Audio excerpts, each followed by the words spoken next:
किसान साथियों, आज का वीडियो जो हम आप लोगों के बीच में लेके आए हैं, इसकी काफ़ी दिन से आपको इंतज़ार था। काफ़ी आपके व्हाट्सएप मैसेज भी हमें प्राप्त हो रहे थे, काफ़ी फ़ोन कॉल के माध्यम से भी आज आप बताने का प्रयास कर रहे थे कि इसके ऊपर अवश्य वीडियो बनाइए। तो आज जो वीडियो हम आप लोगों के बीच में साथियों लेके आए हैं, वो वीडियो गेहूँ के ऊपर हम लेके आए हैं, जो हमारी सबसे महत्वपूर्ण फसल है।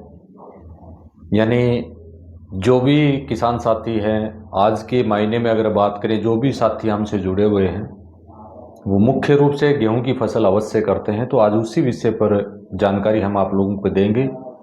गेहूं के लिए जो है मिट्टी को कैसे आप तैयार करें, बीज डालने से पहले आप भूमि के ऊपर किन चीज़ों का ध्यान रखें, क्या क्या चीज़ें उस पर आप डालें, और बीज डालते समय कैसे उसको उपचारित आप करें, और जो भी खाद इत्यादि जो आप देते हैं या ऑर्गेनिक फार्मिंग जो भी हमारे साथी कर रहे हैं, उनमें किन बातों का ध्यान रखें। और वीडियो के लास्ट में एक ऐसी चीज़ भी हम आप लोगों के बीच में शेयर करेंगे साथियों, जिसमें बीज उपचारित करते समय अगर आप उसको मिला लेते हैं तो आपके जितने भी बैक्टीरिया, जितने भी फंगस हैं, वो बीज के ऊपर काफ़ी लंबे टाइम तक जो है उनका निवास रहेगा, और ये कह सकते हैं वो मिट्टी में जाएंगे, लंबे टाइम तक जीवित भी रहेंगे, किसी भी तरह की समस्या भी आपको साथियों नहीं आएगी। और उस तरीके से किया गया बीज उपचार आपको आने वाले टाइम में, अगर समय पर आप पानी भी नहीं लगा पाएंगे, तो भी वो आपके लिए बहुत फ़ायदेमंद साथियों रहेगा। यानी फसल आपकी प्यास की वजह से, पानी की कमी की वजह से जो है मुरझाएगी नहीं, अगर बीज उपचारित के साथ आप वो तरीका साथियों अपना लेते हैं तो। किसान साथियों नमस्कार, मैं अमित महिला यूट्यूब चैनल के ऊपर आपका हार्दिक स्वागत है, अभिनंदन है। अगर आप मेरे चैनल से जुड़े रहना चाहते हो तो चैनल को सब्सक्राइब करें, और नए वीडियो का नोटिफिकेशन अगर आपको चाहिए तो बेल आइकन घंटी को दबा के ऑल पर क्लिक करें, ताकि आने वाले वीडियो का नोटिफिकेशन आपको प्राप्त हो सके।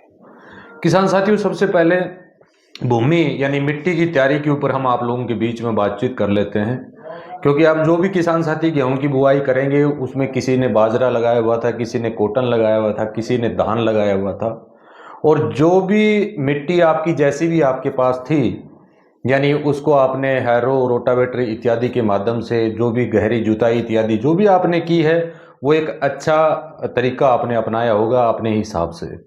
अब उसमें जो है मिट्टी को सही बुआई करने के बाद जो है, और अच्छी तरह हैरो लगाने के बाद, मिट्टी में जितने भी पत्थर इत्यादि हैं सभी को समतल करने के बाद गेहूं की बुआई साथियों आपको करवानी है।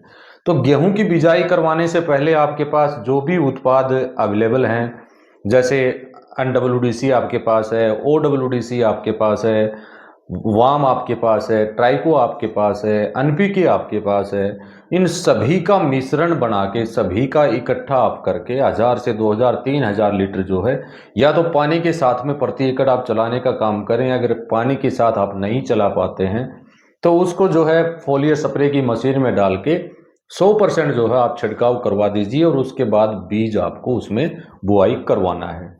बीज उपचारित करते समय सबसे बड़ी बात तो यह है कि बीज आप कौन सा लें। तो किस्म का चयन जो है साथियों, आप अपने वहाँ की एरिया की मिट्टी और वहाँ की जलवायु के अनुसार ही बीज का निर्धारण आप करेंगे तो अच्छा रहेगा। क्योंकि आपके एरिया का तापमान कैसा रहता है, आपके एरिया की मिट्टी कैसी है, उसके ऊपर बीज आप चूज करें, वो सबसे साथियों बेस्ट रहेगा। अब बीज लेने के बाद आप जैविक खेती करते हैं, प्राकृतिक खेती करते हैं, या रासायनिक खेती करते हैं, उससे कोई भी ताल्लुकात यहाँ बीज उपचारित में हम किसी चीज़ का वो नहीं रखेंगे। क्योंकि अगर बाजार से आप लेके आ रहे हो, क्योंकि मोस्टली जो बीज अब मिल रहा है, पहले तो कार्बोडाइजाइम इत्यादि दवा जो है उसको साथ लगा के देते थे, लेकिन अब जो है बीज आप लेके आते हो, बीज के साथ में आपको वो पैकेट मिलता है।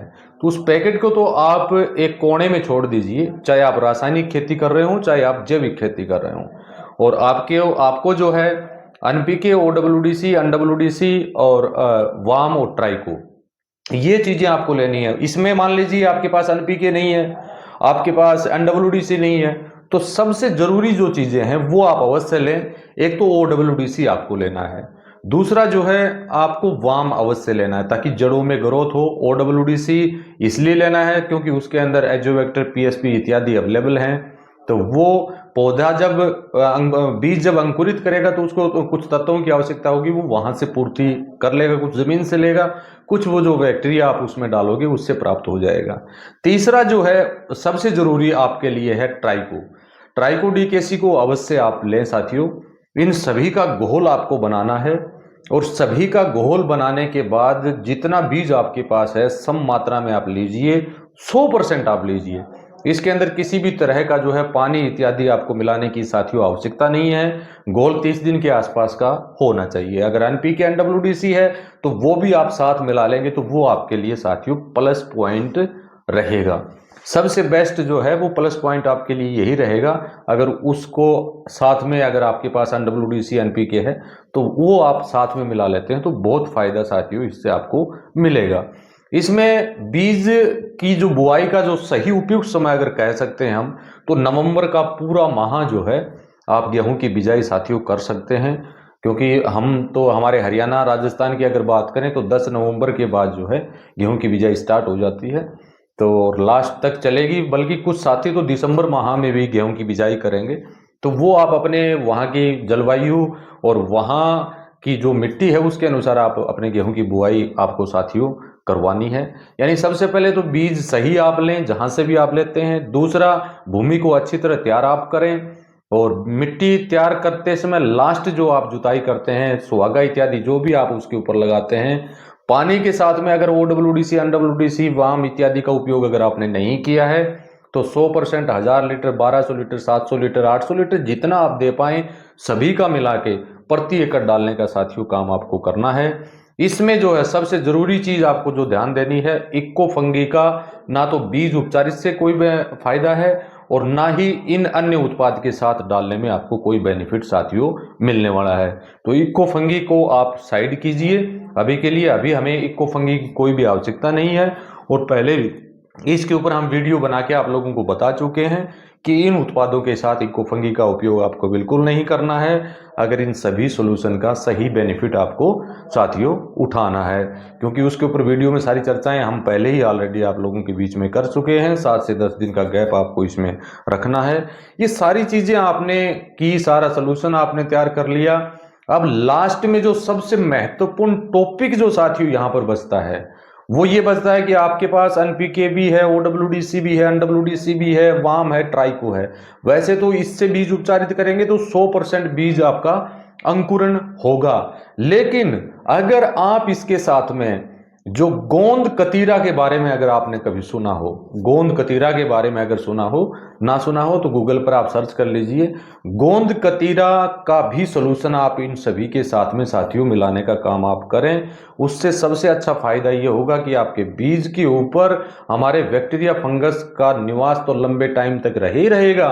उसके साथ साथ ये होगा कि आने वाले समय में अगर समय पर आप सिंचाई नहीं कर पाते हैं तो भी आपका जो भी क्रॉप गेहूं की आप लगाएंगे उसके अंदर जैसे पानी की कमी की वजह से झुलसना जैसे आ जाता है, यानी मुरझाना जैसा हो जाता है, वो स्थिति तापमान अगर बढ़ेगा तो वो स्थिति पैदा नहीं होगी साथियों।